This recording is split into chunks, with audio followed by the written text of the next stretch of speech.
Dans quelques instants, l'invité politique de Christophe Barbier, ce sera Ilana Cicurel, députée européenne Renaissance. Mais sans plus tarder, le vendredi, je sais que vous avez hâte de la retrouver. C'est Myriam Barouk.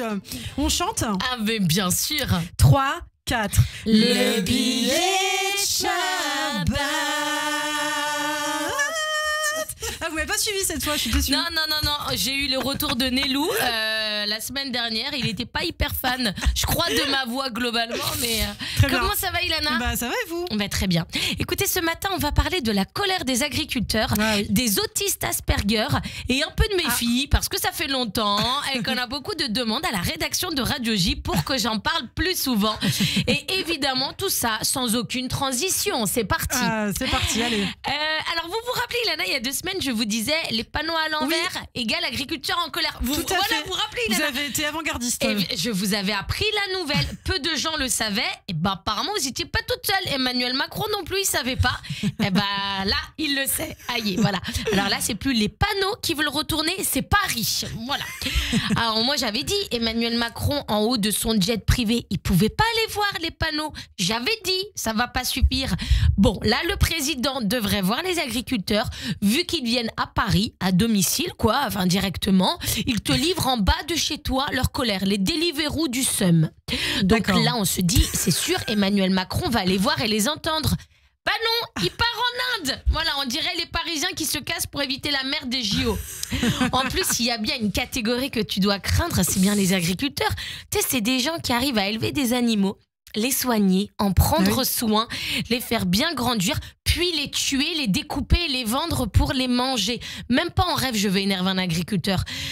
C'est pour ça que je crois que ça existe, l'émission L'amour est dans le pré. Ils ont du mal à trouver l'amour. Ils nous nourrissent aussi, les agriculteurs, quand même. Et ils nous nourrissent, évidemment. Mais c'est pour ça que ça existe, l'émission L'amour est dans le pré. Ils ont du mal à trouver l'amour parce qu'ils n'ont pas le temps. Oui, peut-être, c'est vrai. Mais surtout parce que personne ne veut se disputer avec quelqu'un qui s'est dépecé. T'imagines, tu le quittes, tu sais pas comment il va réagir. Je crois qu'il faut pas énerver un mec qui a une moissonneuse-batteuse. C'est un conseil de vie, les amis. Plusieurs humoristes se déclarent autistes Asperger. C'est fini, les agriculteurs. La dernière en date, c'est Laura Lone. Elle a dit, j'ai reconnu les symptômes. Ben, c'est ce que je vous avais dit au début. Vous avez l'air surprise alors qu'à chaque fois, je vous explique au début de ma chronique. Vous allez rester un petit peu concentré, Ilana, au lieu de regarder vos fiches. Elle a dit, j'ai reconnu les symptômes. J'ai besoin de solitude, de calme, d'être dans ma bulle, de me retrouver seule pour réfléchir. Mais de temps en temps aussi, j'aime voir du monde. Bon, bah, je vous annonce, je suis autiste Asperger aussi. Et si c'est ça les symptômes, on est tous des gros autistes autour de la table, non, j'imagine ?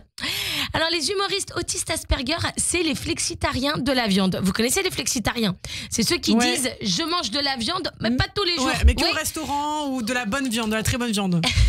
Vous n'étiez pas du tout avec moi et vous vous sentez obligé de... Non, tu sais, c'est ceux qui te disent... Donc, ça s'appelle tenir un budget. Vraiment, c'est tout. Bref, je cherche ma maladie mentale en ce moment parce que je sens que juste réguler mes humeurs avec des antidépresseurs, c'est pas suffisant.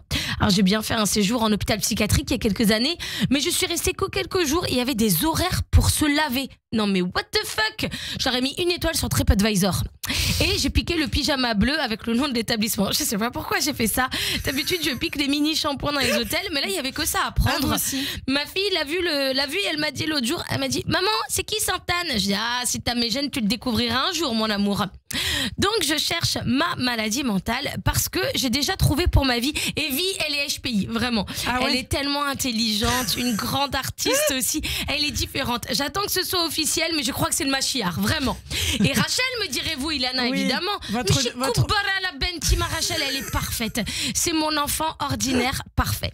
Elle n'a pas de maladie mentale, hormis celui de trop aimer sa mère, Mchidora Lekane. Mais moi, alors, qu'est-ce que j'ai ? Eh ben, moi, je crois que j'ai Alzheimer. Mais quand je regarde sur Internet, les symptômes ne correspondent pas. Je crois que Google connaît pas les bons symptômes parce que je suis sûre que j'ai cette maladie. Ah bon ? En attendant que je me souvienne pourquoi... J'adore vos réflexions ce matin, Ilana. En attendant que je me souvienne pourquoi je crois que j'ai cette maladie, je vous souhaite une bonne semaine et un bon Shabbat. Merci de m'avoir écouté, chers auditeurs. Merci beaucoup, Myriam Barouk. Merci pour ces nouvelles de vos filles. J'étais persuadée que les auditeurs et les auditrices n'attendaient que ça ce matin, justement. Merci beaucoup. Myriam, vous restez avec nous. Tout de suite, c'est l'invité politique. Les grands débats commencent sur Radio G.